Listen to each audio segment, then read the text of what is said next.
بچ جائیں جی فرقوں سے. اللہ کا شکر ادا کریں, اس لعنت سے آپ باہر نکلیں. مطلب آپ مجھ سے یہ کہہ رہے ہیں کہ میں ایک فرقے سے نکلوں تو اب میں اور کس گندے تالاب میں چھلانگ ماروں؟ تو یہ تو کام کرنے کی ضرورت ہی نہیں ہے. یہ کون سی دین کی خدمت ہے فرقوں کے اندر گھس جانا؟ قرآن تو پورا اس کے خلاف ہے. وَاعْتَصِمُوا بِحَبْلِ اللَّهِ جَمِيعًا وَلَا تَفَرَّقُوا, تم سب کے سب مل کر اللہ کی رسی کو مضبوطی سے تھام لو اور فرقوں میں مت بٹو. اس آیت کے اوپر کسی نے عمل نہیں کرنا ہے, صرف انجینئر صاحب نے عمل کرنا ہے. اور اللہ کی رسی صحیح مسلم میں نبی علیہ السلام نے بیان فرما دیا کہ وہ قرآن ہے. ہر کوئی اللہ کی رسی ڈیفرنٹ بیان کرتا ہے. ہمارے بریلوی بھائی کہتے ہیں وہ دیکھا جی رسی ہوتی ہے نا جی, رسی کے اندر چھوٹے چھوٹے ریشے ہوتے ہیں, پھر مل کے ایک رسی بنتی ہے. وہ ایک رسی جو ہے وہ بابوں کی محبت کی ہے, ایک رسی جو ہے وہ نبی کی محبت کی ہے, ایک اللہ کی محبت کی. حالانکہ اللہ نبی سے کوئی کسی کا لینا دینا نہیں ہے, بابے ہی ہوتے ہیں سب کچھ ان کے. تو اللہ کے بندو, مطلب یہ بتایا جا رہا تھا کہ اس میں سے ریشے نکال لیں, ریشے ہی تو نکال دیے تم نے. وہ رسی ایک ہے, وہ اللہ کی کتاب ہے. وہ صحیح مسلم میں جو غدیر خم کی حدیث ہے قرآن اور اہل بیت, اس میں نبی علیہ السلام نے فرمایا قرآن اللہ کی کتاب ہے, یہ اللہ کی رسی ہے, جو اسے پکڑے گا ہدایت پر ہوگا, جو چھوڑ دے گا وہ گمراہ ہو جائے گا. تم اللہ کی کتاب کو پکڑو, اپنا تعلق اس کے ساتھ مضبوط کرو. اللہ کی کتاب اللہ کی رسی ہے. یہ اوپر تلے 4 احادیث ہیں صحیح مسلم میں. اور دوسری بھاری چیز میرے اہل البیت ہیں. میں اپنے اہل البیت کے معاملے میں تمہیں اللہ کا خوف دلاتا ہوں. 3 دفعہ نبی علیہ السلام نے فرمایا, لیکن امت بالکل الٹ چلی, نہ قرآن کو پکڑا نہ اہل بیت کو زندہ چھوڑا, بالکل الٹ چلی امت. تو قرآن اللہ کی رسی نبی علیہ السلام نے خود بیان فرما دیا.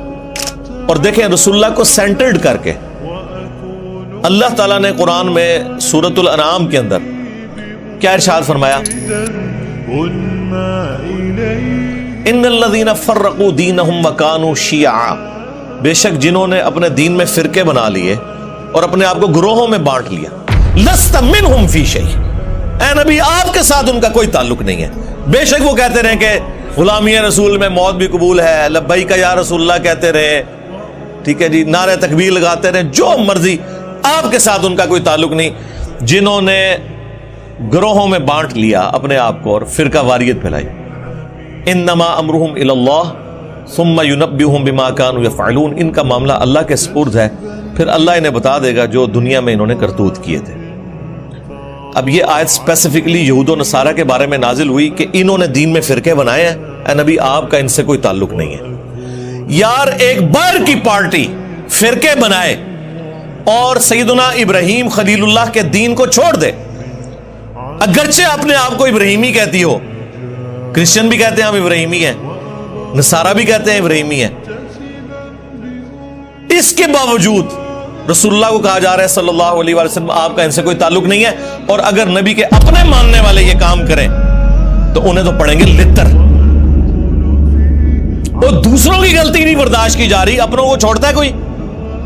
کس لیول پہ اتر کے, ما کان ابراہیم یہودی ولا نصرانی ولکن کان حنیفا مسلما وما کان من المشرکین. اوے ابراہیم نہ تو یہودی تھے نہ نصرانی تھے, وہ تو سب سے ٹوٹ کر ایک اللہ کے ہو گئے تھے, اور وہ مشرک نہیں تھے. یعنی وہ یہود و نصارہ دونوں کلیم کرتے تھے کہ ہم ابراہیمی ہیں. اللہ نے کیا فرمایا, نا, یہ نا بڑی امپورٹنٹ ہے, نا سے سٹارٹ ہوا ہے. ما کان ابراہیم یہودی ولا نصرانی, نہیں تھے ابراہیم علیہ السلام نہ یہودی تھے نہ نصرانی تھے. ولیکن, یہ اردو میں بھی آتا ہے لیکن, ولیکن کان حنیفا مسلما وما کان من المشرکین. حنیفہ تھے, سب سے ٹوٹ کر ایک اللہ کے ہو جانے والے, اور مسلم تھے, سنی شیعہ نہیں تھے. اور ایک اللہ کے ماننے والے تھے, مشرک نہیں تھے. آج بھی ابراہیمی وہ ہوگا جو ابراہیم علیہ السلام کے طریقے پہ ہوگا, سب سے ٹوٹ کر ایک اللہ کا ہو جانے والا تابع فرما. اور پھر اللہ تعالیٰ حضرت ابراہیم کو کتنا آن کرتے ہیں قرآن میں, ملت ابیکم ابراہیم هو سماکم المسلمین من قبل وفی ھذا پیروی کرو ابراہیم کی ملت کی جس نے تمہارا نام مسلم رکھ دیا تھا من قبل، اس قرآن کے نزول سے پہلے، وفی ھذا، اور اس کتاب میں ہم نے بھی تمہارا نام مسلم رکھ دیا۔ اب اس سے زیادہ آپ کو کیسے سمجھایا جائے؟ باقی جتنی جگہ آتی ہیں نا وہاں پہ یہ فرقہ باز جو ہے نا، مسلم کا جو ترجمہ ہے نا وہ اس اعتبار سے کرتے ہیں کہ وہ اس کی تفصیلات میں پڑ جاتے ہیں۔ ہم کہتے ہیں نا قرآن میں ہے یا ایھا الذین آمنوا اتقوا اللہ، یا ایھا الذین آمنوا اتقوا اللہ حق تقاتہ ولا تموتن الا وانتم مسلمون، اے اہل ایمان اللہ کا تقوی اختیار کرو جیسا کہ تقوی اختیار کرنے کا حق ہے، اور تمہیں موت نہ آئے مگر اس حال میں کہ تم مسلم مرنا۔ تو وہ کہتے ہیں یہاں مسلم سے مراد ہے اللہ کے تابع فرمان ہو کر، یعنی اللہ کے سامنے سر تسلیم خم کرتے ہوئے مرنا۔ لیکن مرنا بریلوی، مرنا دیوبندی، مرنا اہل حدیث، مرنا شیعہ، لیکن پکے شیعہ ہو کے مرنا، پکے سنی ہو کے مرنا۔ مسلم کا مطلب ہے تابع فرمان ہو کر۔ اب مجھے بتائیں تابع فرمان اللہ اور اس کے رسول عز و جل و صلی اللہ علیہ وآلہ وسلم کا وہ ہوگا جو ان کا کہنا مان رہا ہے، یا وہ ہوگا جو بالکل الٹ چل رہا ہے، جو کہنا مان رہا ہے وَاعْتَصِمُوا بِحَبْلِ اللَّهِ جَمِيعًا وَلَا تَفَرَّقُوا۔ وہ کہتے ہیں نہیں جی وہ تو حدیث میں آیا کہ 73 فرقے ہو جائیں گے، جی حدیث میں آیا کہ 73 ہو جائیں گے، لیکن یہ تو نہیں کہا کہ بڑھاؤ۔ یہ دو الگ چیزیں ہیں۔ غیبی خبر کو انہوں نے عقیدہ بنا لیا۔ وہ تو سر صحیح مسلم میں آیا ہے کہ قرب قیامت میں عورتیں ایسا لباس پہنیں گی گویا کہ ننگی نظر آئیں گی، یا تو وہ چست لباس ہوگا یا باریک ہوگا۔ تو اس کا کیا مطلب ہے کہ نبی علیہ السلام نے ہمیں یہ حکم دیا ہے کہ اپنی عورتوں کو ننگا لباس پہنانا ہے، یا یہ مطلب ہے کہ ایسا ہوگا تم نے نہیں کرنا؟ تو سرکار اس کو جوڑ لیں ادھر جو ابو داؤد کے اندر حدیث ہے۔ ترمذی والی سند کے اوپر کلام ہے وہ جو 73 فرقوں والی ہے، لیکن ابو داؤد والی سند جو ہے وہ مضبوط ہے کہ میری امت کے 72 فرقے جہنم میں جائیں گے اور صرف ایک جنت میں جائے گا، اور وہ نبی علیہ السلام نے اسے فرقہ نہیں فرمایا، فرمایا ہی الجماع، وہ ہوگی جماعت، مین سٹریم کی امت۔ اور فرق عربی میں کہتے ہیں ٹوٹ کے الگ ہونے کو۔ ایک درخت سے جب پتا ٹوٹتا ہے نا تو اس پتے کو کہا جاتا ہے یہ فرق ہو گیا، اس سے پتا نہیں کہہ سکتا یہ درخت بھی ایک فرقہ ہے اور میں بھی ایک فرقہ ہوں۔ سمجھ آئی؟ تو اسلام ایک درخت تھا، نبی علیہ السلام کے مبارک زمانے میں صحابہ اہل بیت ایک گروہ تھے، کوئی فرقے نہیں تھا۔ جب ان سے ٹوٹ کے لوگ الگ ہوئے، 72 پتے ٹوٹ گئے، اب وہ 72 یہ کہیں گے کہ اس درخت کو ملا کے ہم ٹوٹل 73 فرقے ہیں، یا یہ کہا جائے گا کہ یہ 72 فرق ہیں، وہ اصل ہے۔ اسی لیے میرا چیلنج ہے کسی حدیث میں اس جنتی گروہ کو فرقہ نہیں کہا گیا، وہ ٹیکنیکلی غلط ہے، وہ فرقہ ہو ہی نہیں سکتا۔ جس سے ٹوٹ کے چیز الگ ہو وہ فرقہ ہوتی ہے، اصل چیز تو اپنی جگہ موجود ہے۔ سمجھ آئی؟ اس کو آپ فرقہ کیسے کہہ سکتے ہیں؟ یہ لنگوسٹک میں ہی غلط سٹیٹمنٹ ہو جائے گی۔ اس کے لیے لفظ ہے طائفہ منصورہ، بخاری مسلم دونوں میں حدیث ہے، میری امت کا ایک گروہ قیامت تک حق پر قائم رہے گا، اور کوئی نقصان پہنچانے والا انہیں نقصان نہیں پہنچا سکے گا، وہ حق پر قائم رہیں گے یہاں تک کہ قیامت کی صبح ہو جائے۔ اور امام بخاری نے پتہ ہے اس حدیث کے اوپر کیا باب باندھا ہے؟ ہوا اہل العلم، اس سے مراد وہ لوگ ہیں جو علم والے ہیں۔ انہوں نے نہیں کہا کہ اس سے مراد بریلوی، دیوبندی، وہابی، شیعہ، سنی ہے، اہل علم ہے۔ بعض جہادی تنظیمیں اس کی ایک طریق سے اٹھاتی تھی کہ قیامت تک وہ قتال کرتا رہے گا حق کی خاطر، اور وہ ہمارے مال سے، ہمارے بچوں کی جانوں سے کھیلتے رہے۔ آج وہ FATF کی تلوار میں آ گئے ہیں، اور اب ہماری اسٹیبلشمنٹ اور ہمارے اداروں کو بھی ہوش آئی کہ یہ تو ہمارے بچوں کو ہی مار رہے ہیں۔ تو ہم نے تو 2013 میں کہہ دیا تھا کہ یہ تانوں لمحہ پان گئے، اس ٹائم ہماری باتیں انہیں بری لگتی تھی، اب تو کہتے ہیں انجینئر صاحب آپ ٹھیک کہتے تھے۔ تو یہ جہادی تنظیمیں اس حدیث کو جی وہ قتال کر رہے ہیں، لیکن امام بخاری نے ان کا سارا فہم ہی الٹ دیا. انہوں نے اوپر باب باندھا ہوا اہل العلم، یعنی اس سے مراد علمی قتال کرنے والے لوگ ہیں. ہم اس قتال کے مخالف نہیں ہیں، آرمڈ کنفلکٹ کے مخالف نہیں ہیں، لیکن یہ کون سا آرمڈ کنفلکٹ ہے کہ ایک مسلمان دوسرے کو مار رہا ہے فرقے کی بنیاد پہ، لسانیت کی بنیاد کے اوپر، عقیدے کے اختلاف کی بنیاد کے اوپر؟ یہ کون سا اسلام ہے؟ ایون کسی غیر مسلم کی جان بھی نہیں لی جا سکتی ناحق. تو یہ علمی قتال ہے، اس میں وہ والا قتال بھی آ جائے گا جو اسلام کا سمم بونم ہے، ہائیسٹ گڈ ہے، اور علمی قتال. اور یقین مانے پاکستان کو اس وقت علمی قتال کی ضرورت ہے، اس تطہیر کی ضرورت ہے. جو آج آپ کو لوگ بتا رہے ہیں جی کاؤنٹر نیریٹو کریں، جی نیریٹو آپ نے بنایا تھا، کاؤنٹر نیریٹو ہم کریں. ہم تو کر رہے ہیں، اس وقت سے کر رہے ہیں جب آپ وہ والا نیریٹو بنا رہے تھے. ہم اس وقت سے آپ کو کاؤنٹر کر رہے ہیں. آپ ہماری جگہ پہ آگے کھڑے ہو گئے ہیں. اب آپ کو اندازہ ہوا ہے کہ ایک عام بندے کے ہاتھ میں اسلحہ دینے کا کیا نقصان ہوتا ہے، وہ آپ کے سامنے ہے. یہ صرف فوج کا، پولیس کا کام ہے. پولیس کا کام ہے with in country rate of the government کو اسٹیبلش کرنا، اور بارڈرز کے اوپر فوج کا کام ہے کہ وہ اسٹیبلش کرے. اور سیاست میں دونوں کا کوئی دخل نہیں ہے. اور کسی نان اسٹیٹ ایکٹر کو اجازت نہیں ہونی چاہیے کہ وہ اپنی پارٹی اور جتھا بنا کے تو غنڈہ گردی شروع کرتے ہیں. وہی دیکھ لیں جو جہادی انہوں نے پالے ہوئے تھے نا، آج یہ جتنے جیب تراش ہیں نا اور اغوا برائے تاوان کر رہے ہیں اسلحے کے زور کے اوپر، یہ زیادہ تر وہی جہادی تنظیموں کے لوگ ہیں، کیونکہ بے روزگار ہو گئے ہیں نا. پہلے بھی ہمیں مار رہے تھے، اب بھی ہمیں مار رہے ہیں. تو یہ فرقہ واریت اسلام میں حرام ہے. لہذا کسی حدیث میں نہیں آیا کہ فرقے بناؤ. وہ تو کہا گیا کہ فرقوں میں بٹ جائے گی، تم نے یہ حرکت نہیں کرنی. یہ ہمیں ڈرایا گیا تھا کہ وہ 73 میں بٹ جائے گی اور 72 فرقے ہوں گے اور ایک گروہ قیامت تک حق پہ قائم رہے گا.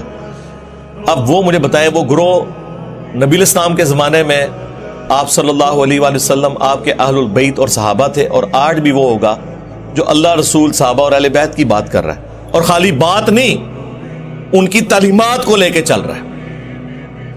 اپنے بابوں کی بجائے رسول اللہ کے قدموں میں امت کو لے کے جا رہا ہے. جو ہم عرض کرتے ہیں کہ میرے نبی سا ہے ہی کوئی نہیں، تیرے بابے تھے شاہی کوئی نہیں. ہاں، کیونکہ تو بابوں کے پیچھے چل رہا ہے. تم لوگوں نے چندے اکٹھے کیے اللہ اس کے رسول کے نام کے اوپر، سواریاں سوار کی مکے اور مدینے کی آوازیں لگا کر، اور پھینکی دیوبند میں، بریلی میں، وہابیت میں، سنیت میں اور شیعت میں. اور دیکھیں کتنا دھوکہ دیا ہے، آوازیں اللہ رسول کی لگائی ہیں. یہ غدار ہیں. لوگ کہتے ہیں جی ان کے ساتھ ذرا نرمی سے بات کریں. ہم سے زیادہ تو نرم ہی کوئی نہیں ہے. حضرت عمر ہوتے تو ان کی گردنیں نظر آتی. ہم تو صرف علمی اختلاف کرتے ہیں. رہ گیا اگر یہ کافر ہونے کی اناؤنسمنٹ کر دیں تو ہم ان کی بات کرنا بھی چھوڑ دیں گے. ٹھیک ہے، مر جائیں کفر کی موت. لیکن اگر آپ اسلام میں رہتے ہوئے نام لوگے اللہ اور اس کے رسول کا تو آپ ہو غدار. تو غداروں کو تو ہم نہیں چھوڑیں گے. آپ کافر مر جاؤ کچھ بھی نہیں کہیں گے. قرآن میں ہے وَلَا تَسُبُّوا الَّذِينَ يَدْعُونَ مِن دُونِ اللَّهِ فَيَسُبُّوا اللَّهَ عَدْوًا بِغَيْرِ عِلْمٍ. لوگوں کے جھوٹے خداؤں کو گالی مت دو، ورنہ وہ تمہارے سچے خدا کو گالی دیں گے بغیر علم کے. ہم نے تو خیر گالی کبھی بھی نہیں دی، لیکن یہ کافروں کے لیے ہے. مسلمانوں نے جو جھوٹے خدا گھڑ لی ہیں، جھوٹے پیغمبر گھڑ لی ہیں، جھوٹے بابے گھڑ لی ہیں قرآن و سنت کے مقابلے پہ، انہوں نے تو لمبا پایا جائے گا علمی طور پہ، کیونکہ وہ غدار ہیں. کافر ہو جائیں ٹھیک ہے، آج مجھ سے سرٹیفکیٹ لے لیں، میں کل سے ان کے بارے میں بات کرنا چھوڑ دوں گا. لیکن اگر آپ اسلام کا نام لیں گے اور اسلام کے نام سے دھوکہ دیں گے اس امت کو، تو سرکار غدار کی سزا تو دنیا کے ہر قانون کے اندر یہی ہوتی ہے کہ انہیں ایکسپیل کیا جاتا ہے وہاں سے.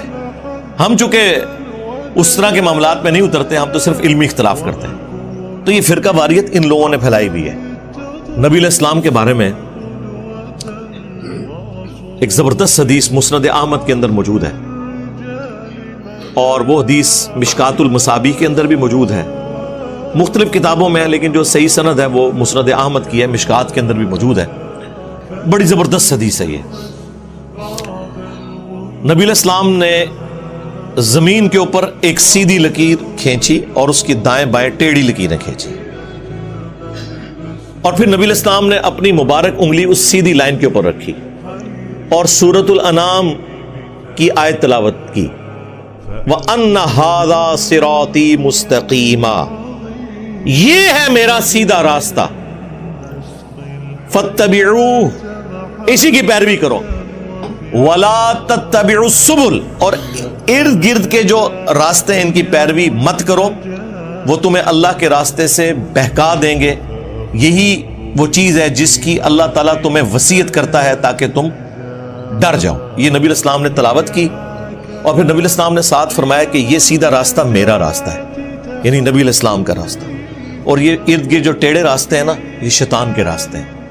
اور نبی علیہ السلام فرمایا ہر راستے کے اوپر ایک شیطان بیٹھا ہوا ہے جو تمہیں اپنی طرف بلا رہا ہے، یعنی یہ جو کہہ رہے ہیں نا ساڈے فرقے چ آ جاؤ، جنتی فرقہ ساڈا ہے، جہاں تواڈے بارے اللہ نبی صاحب 10 گنے بے فکر رہو۔